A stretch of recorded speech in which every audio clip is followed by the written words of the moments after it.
star was always bright, a millionaire with more millions to come. The next victim was Tommy Hearns, the hitman, who was mowed down by Sugar Ray at his greatest. He'd done it all, but then it was all undone.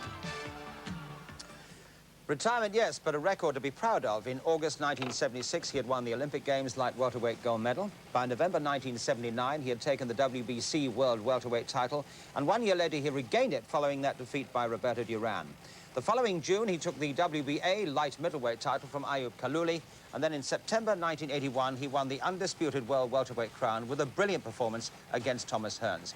And what a record then. 33 fights, 32 victories, 23 of them inside the distance, and just that Duran defeat. Now, his opponent in the comeback fight, Kevin Howard, a 23-year-old from Philadelphia who has a record of 25 contests. Of his 20 victories, 11 have been by KO, and he has suffered 4 defeats and fought 1 draw, but he has never been stopped. Reg Guttridge was ringside at the Centrum, and we join him now as Howard moves to the ring. So there's Kevin Howard then making his entry. He may want to be the faceless fighter. He's well hooded there, but he's well known among the fight traders in America. Nicknamed the Spoiler, and so far never been put down, never been stopped. Giving a bit of a war cry as he gets into the ring. There's the rundown. I don't really think that makes much difference once the bell goes, but it's not a bad record. So there's the great return then of Sugar Ray. Must have some little fear in the inside there. It's all a psychological thing for him.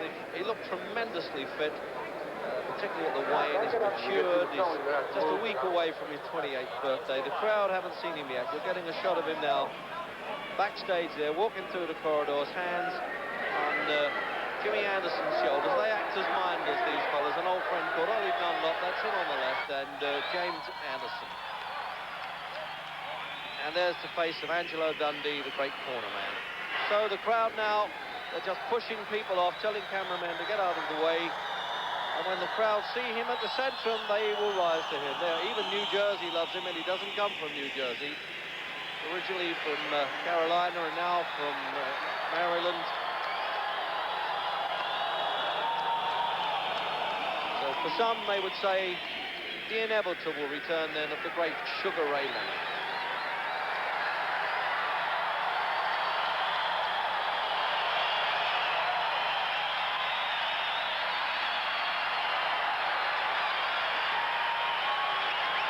The great man. The only loss, of course, was to Roberto Duran, and I've often questioned that decision. I made it very close indeed in Montreal, and then he won the return fight.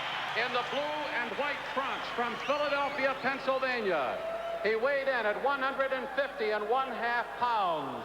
A record of 20 wins, including 11 KOs, 4 losses and a draw. Kevin Howard.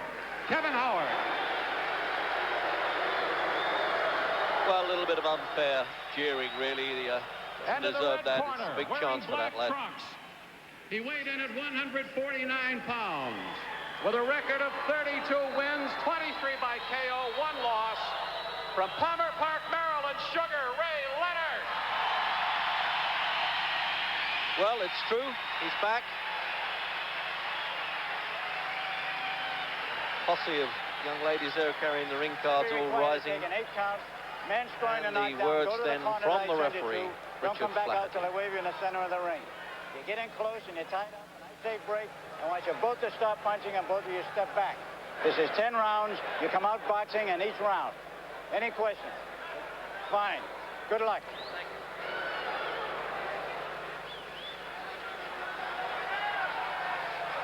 So all the frills and the build-up is over then. And this testing time in terms of the medical sense, perhaps, from Ray Leonard. He denies that emphatically. He said, I don't believe the words of the critics. He said, I love the fans for worrying about me, but I've taken the word of my doctors, and I'm going to be okay. And wearing really what's unfamiliar for Leonard, the all-black strip.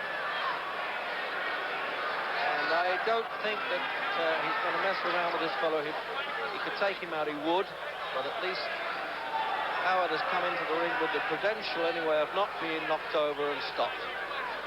And Angelo Dundee told me today that he wanted that kind of opponent who wouldn't go over, as he put it, with the first tap. that Leonard lacked. But physically, he looked tremendous, Leonard, at training and even at weigh-in. At this point, it's just sizing each other up and not a punch inside yet.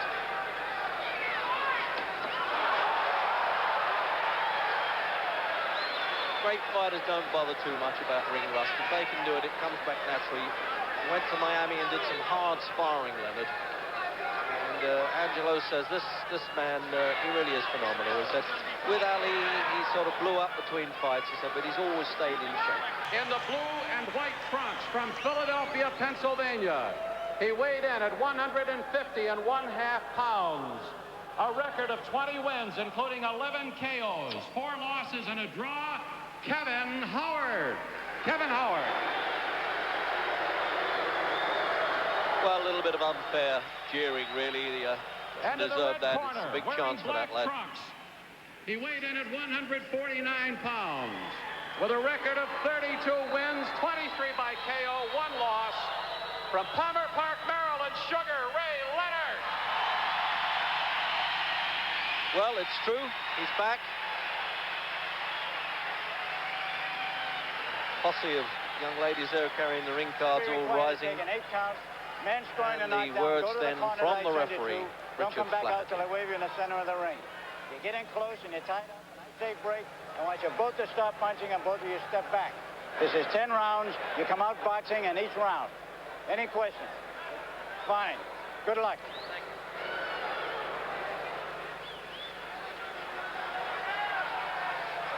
So all the frills and the build-up is over then. And this testing time in terms of the medical sense, perhaps, from Ray Leonard. He denies that emphatically. He said, I don't believe the words of the critics. He said, I love the fans for worrying about me, but I've taken the word of my doctors and I'm going to be okay. And wearing really what's unfamiliar for Leonard, the all-black strip. And I don't think that he's going to mess around with this fellow. He could take him out, he would, but at least Howard has come into the ring with the credential anyway of not being knocked over and stopped. And Angelo Dundee told me today that he wanted that kind of opponent who wouldn't go over, as he put it, with the first tap that Leonard lacked. But physically, he looked tremendous, Leonard, at training and even at weigh-in. At this point, it's just sizing each other up and not a punch inside yet.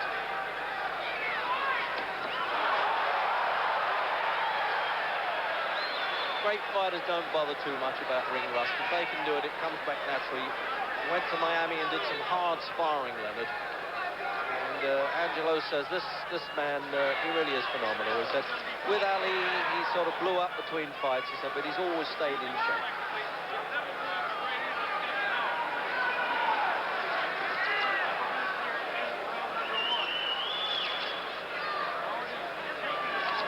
Well, it's already far enough into the first round with a minute to go for Leonard to have shed any little bit of nerves inside. He's a tremendously confident guy, but that long walk from the dressing room to the ring and wondering, having suffered eye injury like that, whether everything is going to be all right. But let's face it, 27 months out, and the way he can get started in the first round and unload his punches, it really looks as though he's never been away. His last fight, Bruce Finch in Reno, which you did see on ITV.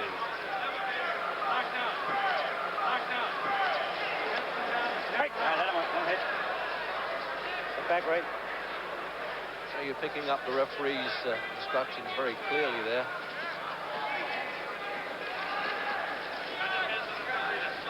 Right. Let him out.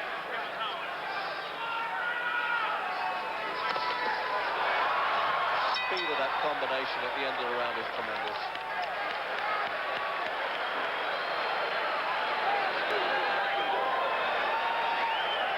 So there's Angelo Dundee sort of calming the man down. This is where the psychology comes to work, and he's the best at that. Okay, you've had the first round, you've got that out of your system. Let's go to work. Let's see how you're looking in your comeback. Keep doing it, keep doing it. There you are, he's having a conversation as well. He really is phenomenal, guys. Think about it, okay? Very good. Yeah, it's easier. Take it to him and slide on. Go right at it and slide, okay? You know what to do?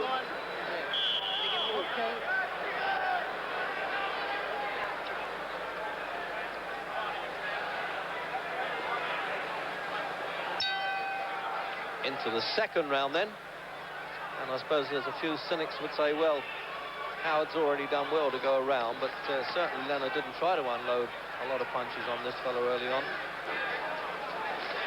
And Leonard actually told me he's got a bit of respect for Howard. He said he's a tough enough character, but he actually turned to Howard during the press conference and said, hey, you're not a bad fighter, but if you stand still, I'll have to knock you out, so you better move, man.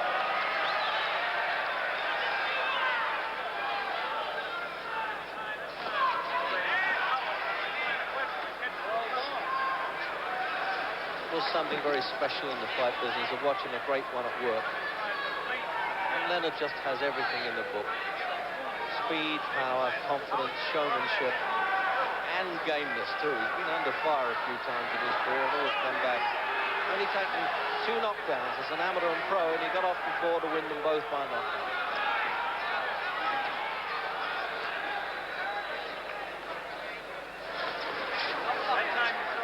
Wearing the so-called thumbless gloves for the first time in a major fight in the States.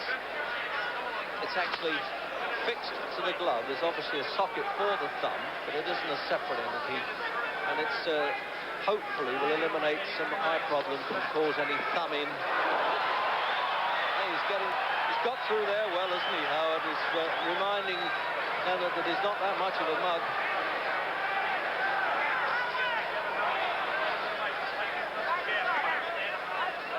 Him back a bit to his amateur days, Leonard, when he uses that jab as the rangefinder. Olympic Games champion in Montreal, won 5 bouts, all with unanimous decisions. Just breathtaking, those flurries of punches when Leonard puts them together. And a good round, that's some good boxing in that round.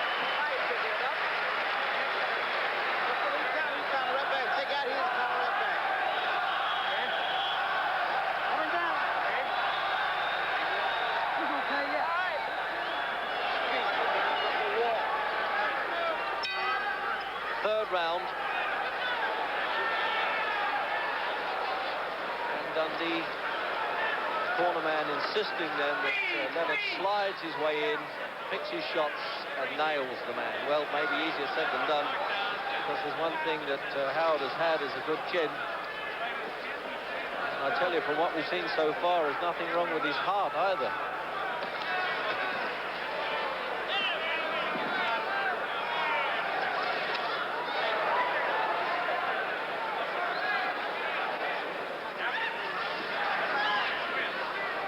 Both the ophthalmologists who performed surgery on Leonard's eyes are in the audience,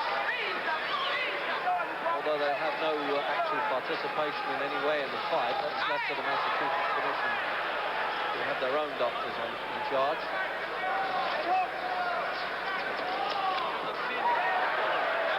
That's what Leonard needs, and for that kind of money, deserves it. But he's putting on a bit of a showboat stuff now, giving you a bit of shuffle. Remember, he did this with Roberto Duran in the second fight.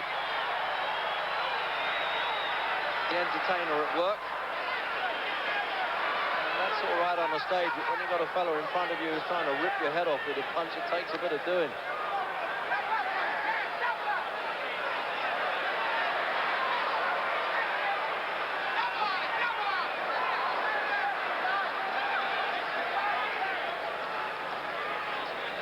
Leonard's got to do a bit more connecting, and that gets points with the crowd, of course, but not too much with the judges. Got to get those punches through. Oh, he did there. What a good uppercut he brought in. He showed him the punch, let it go, and it worked.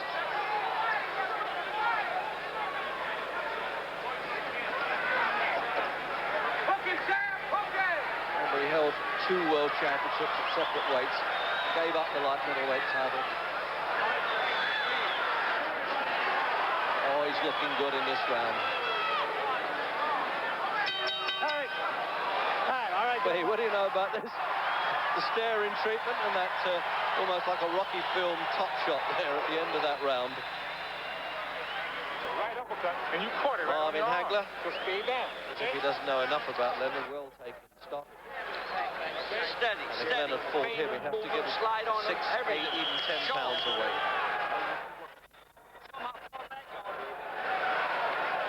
Any of those? Round 4, scheduled for 10. And, of course, a non-title fight, because the welterweight championships is split between Donald Curry and Milton McCrory.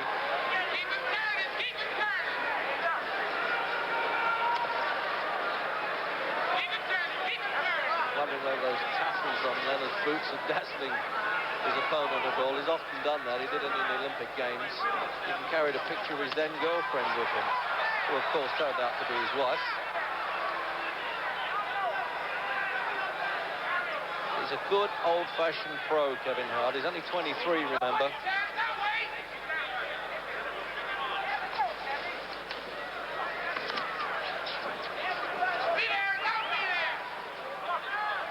Howard has sang before the fight that this is the chance you have once in a lifetime. You don't back off from it. And for $125,000, that's not a bad payday.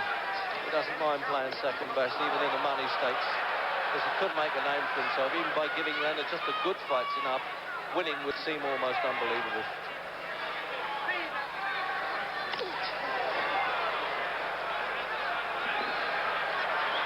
Oh, well, that's what they call a feint. I almost jump out of the ring when he does that, as though he's going to attack you and doesn't. It's a bit flashy, but he gets away with it.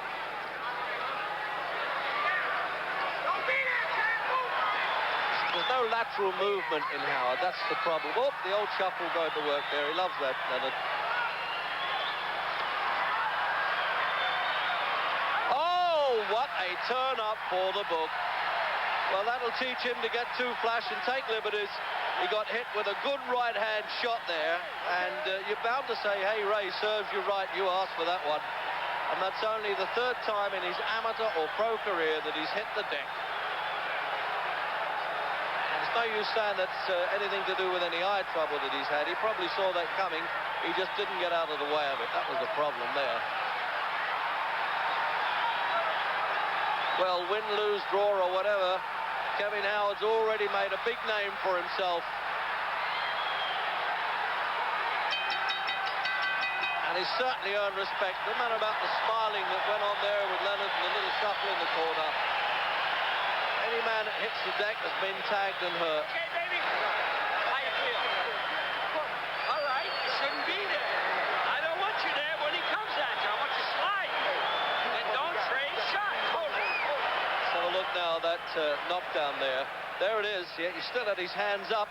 He just wasn't prepared for that right-hand counter. And another angle. There it is. It's coming now. Bingo.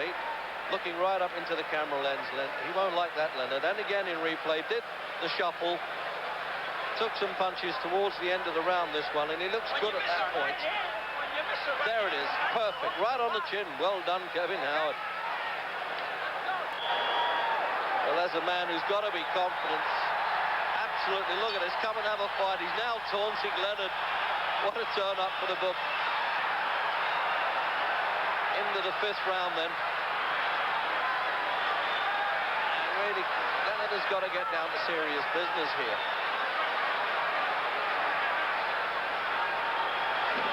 Bit of an understatement when trainer Angelo Dundee said, I didn't want you there. When he hit the deck, he was right, because he stood right in front of him, stood square, and it was easy to be caught with the right hand. And at this point, Howard has obviously the respect for Leonard. He can't wade in recklessly because he'll get tagged, and he knows it. 25 fights, he's learned his trade well. And I'm always saying, I've never seen a bad fighter come out of Philadelphia anyway.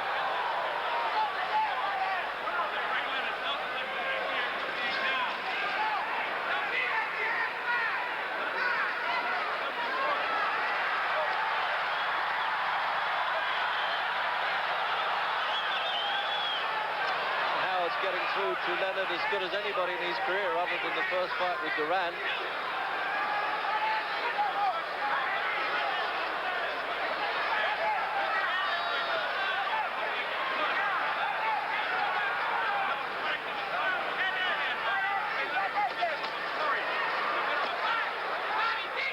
Good good body punches coming in there.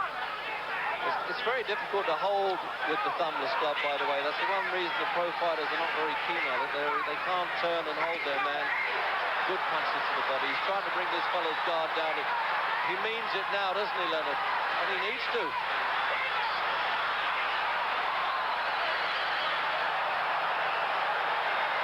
I tell you, this fellow really has got a rubber chin that bounces off those punches, Howard.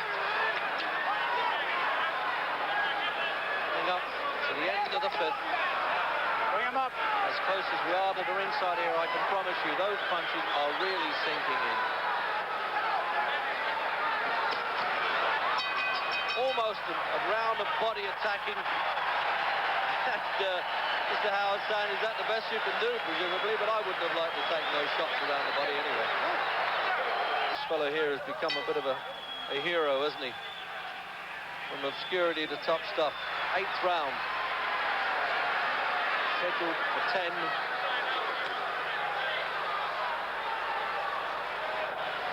Leonard's advisor then, Angelo Dundee, said he thought that Kevin Howard was a good class opponent to give him a real test, and he wasn't kidding. But the warm-up may have been a bit hotter than he thought it was going to be.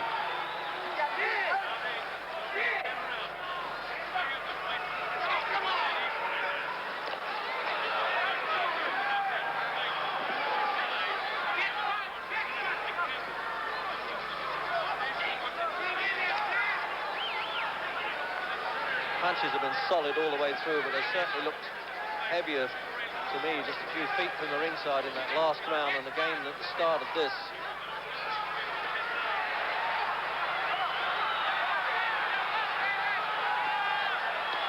Well, inviting a bit of trouble doing the rope trick there, Leonard. So when you boxed a few flashy exhibitions that don't mean anything, you've got to realise that when you get in there, it's for real when these guys are coming at you.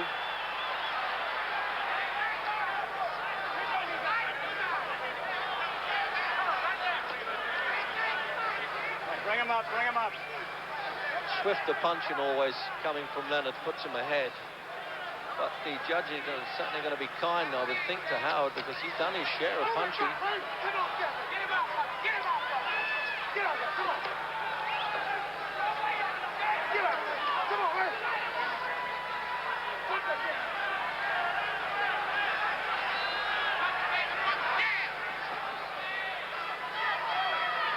Get the feeling now that Leonard's saying, I'm not sure I'm ever going to take this guy out. I better try and outbox him for the rest of the fight.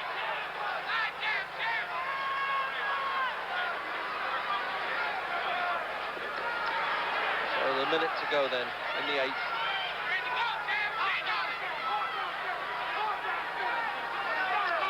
Oh, another right hand there from Howard. Made no move to get away from that Leonard either.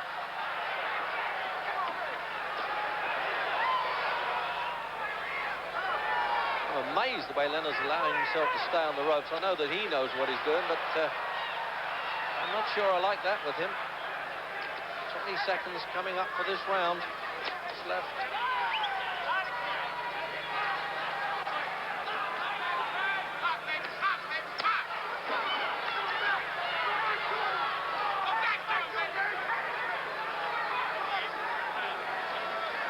Oh, left hook to the body that he throws there, Leonard. I'm wincing, but Howard isn't so far. Oh, what a battery of punches there, but Howard fighting back right on the bell. What a round again.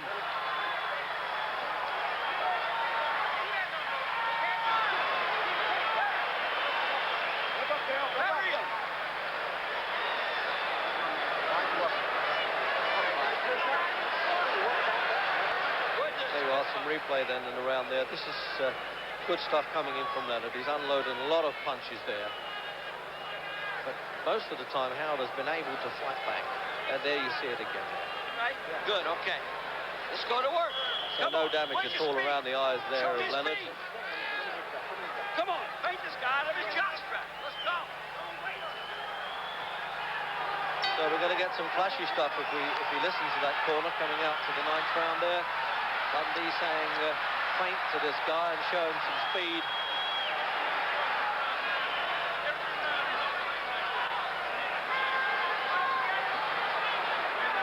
A little bit of a swelling around Ray Leonard's eye. And if either boxer goes down, by the way, at the end of the round, except for the last, the bell, in fact, will save the fighter. They're not doing WBA, WBC rules here. He would not be counted out once the bell sounds for the end of the round if he was still on the deck.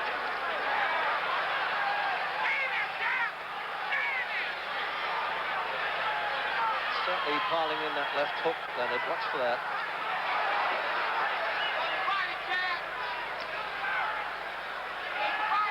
Really takes some subduing there, doesn't he, Howard? Soaking up the punches, coming back.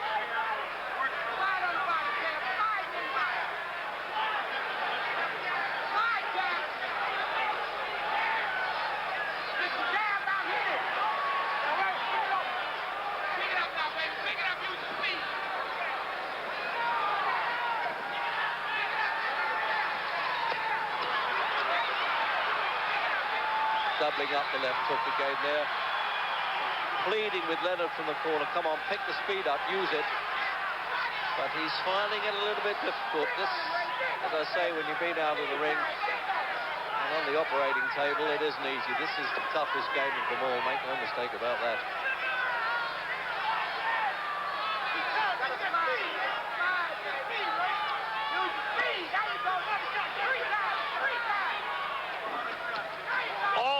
Shot. Broke him up with that punch. The left hook, as I said, was the one that Leonard looked like doing it. Is he going down for the first time, Howard? His legs just buckled on him like a kid in a playpen there. And he's got a good chance of stopping him here, Leonard. Or has he? Will this fellow get over it? What a turn on for Leonard, and he needed it too. Definitely rocking, able to pick his shots. He's going to stop it or not? That's it. Yes, that's it. It's all over in the 9th round. And the crowd will boo. And certainly, it's about 2:27 into that round I made it. There will be objections from the corner because they thought Howard might have gone on. He was under fire, there's no doubt about it. And the referee, Richard Flaherty, It looked to me he gave him every chance, but certainly there you are. There's Howard's people going crazy, saying, what is this? It's favoritism with Leonard. That shouldn't have happened. So let's go over to my colleague Larry Merchant, who will be talking to Leonard. Ray, you won it, but I imagine it was more of a fight than you expected. It was, Larry. In fact, I was so surprised to be knocked down for the very first time in my professional career. The crowd is somewhat upset, I guess because it was such a gallant showing by Kevin Howard. I guess it's evident that the ring rust of 2 years did show was evident, but I still feel good that I was able to come on strong in the later rounds. Do you feel that the referee perhaps anticipated a knockdown and that he could have waited, given the fact that Howard had fought so courageously and well, and that he was still upright? Well, I guess it's in the judgment of the referee himself to maintain safety. Quite naturally, Kevin Howard has always been, well, put in trouble in the early rounds and has come back very strong. I was very impressed with the fact that he was hurt and he held on. He did the right thing. Were you embarrassed or humiliated to find yourself on the seat of your pants? Not embarrassed. More so surprised, Larry. I've never been knocked down in my professional career, and I guess what a way to do it in my very first comeback. Well, did you think at that point that you had a chance to blow this? Yes. Well, when I went down, it was more of a surprise knockdown. I wasn't hurt, but it was a flash knockdown. In fact, I don't know, I bruised my left side, my hip. I'm going to have it examined because that eliminated my Let's mobility. take a look here and then watch this action and describe it, Ray. You're back to your real role as a commentator. Well, here I am. I'm pretty much moving. I'm throwing a jab. And then what I did, I threw a lazy left jab, and he countered. It looks very unusual for me to be on my backside. I like to see a little bit more there. It seemed, let's take another look at it from another angle and give us it once more. It seemed that you were at that point that you felt you had it measured and you were ready to move in for a kill. Well, I was in control. You see, I'm doing pretty much what I want to do. I'm boxing, I'm throwing my left jab, and watch it come out, and it just relax. And you'll see how it counter, come over, bam. Solid left or solid right hand. Look at my face. It looked at the end of that round that you sort of tipped your hat to him and said, okay, you got me. Oh, I tipped my hat indeed because it was a very good shot. I've never been hit like that before. especially knocked down. How would you assess on a scale of 1 to 10 this comeback? Well, as far as my determination, I'll put it in 10. But as far as my actual ability, it's a low figure. I'm pleased with the fact I won the fight, Larry, but I'm not totally pleased with my actual performance. What displeased you? How would you describe ring rust? Well, the fact I could not master like I wanted to. In fact, I was somewhat reluctant. It was really a strange feeling in there, and I'll be the first one to say that I was somewhat reluctant to punch and get hit. I guess you stated earlier that that will be evident in the fight. But as the rounds progressed, Larry, I felt better and better in control. One last question. How will this fight affect your decision on whom you will fight in your next fight? A Hagler, a Pryor? Just what will this mean? Do you need another fight before you can go against someone like that? Well, I don't know for sure. I'm going to go home and sit back and watch this fight over in a much more relaxed atmosphere. Thank you so much, Ray. And now back to Barry Tompkins at ringside. Kevin, what happened? Why did they stop the fight? They stopped because I was ahead on the card, and they knew the only way to get it was to take that 9th round. My corner told me to take the 2 rounds that was left, and I was taking it. And he knew the only way he was going to get it was by what they did. Knock me down and then think I was hurt. He wasn't hurting me. I hurted him. You did hurt him, but you did appear hurt at the end, didn't you? He hit me with a good shot, and that was it. I knew how to protect myself. That's why I was grabbing him. And when I grabbed him and broke a loose, he threw a flurry and they going to cut him in. I knew I beat him. I know I was ahead on the card. You didn't appear to be awed by him at all. No, I wasn't.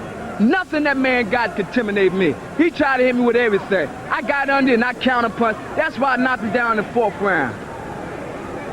Kevin, where do you go from here? Well, I don't know right now. I don't know. Do you feel that you gave your best effort, that you took advantage of a great opportunity? I was winning the fight. I know the referees had me ahead. I know it. Only way they was going to get is by what they just did. One more round, and he would have lost by a decision. And I know it. So victory for Sugar Ray Leonard, who was already well ahead on points and $3 million more for a rainy day. However, just 15 minutes after saying that he would wait until he was in a more relaxed atmosphere before discussing his next opponent, Sugar Ray retired again. He told journalists, "That was my last fight. There is no sense in fooling myself or anyone else. I have retired." Well, following that statement, he spoke to Ted Koppel of ABC News. Koppel asked him why he had attempted a comeback in the first place. The reason for my going back to the ring, as an athlete, as a competitive athlete, we consider ourselves perfectionists, and we don't want to retire because of injuries. Because I think I reached the conclusion, Ted, that if all athletes had to retire because of injuries, there wouldn't be any sports. And I just could not accept the fact that an injury knocked me down and it wasn't an opponent. I tried once again to see whether or not I still had the same talent, but it just wasn't there, and I didn't want to prolong my career in the ring, which has been so successful, and take a chance of injuring myself or humiliating myself. I have too much pride for that. Now, you know, forgive me, there have been too many other great boxers who've said, I'm retiring, and then who 6 months later or a year later come back and do it again. Is this for real? It was for real, and I wouldn't sit here, Ted, and talk to you about retirement unless I meant it from the heart. I told my wife, because when I was knocked down, I went back to the corner, I looked over to see whether or not my wife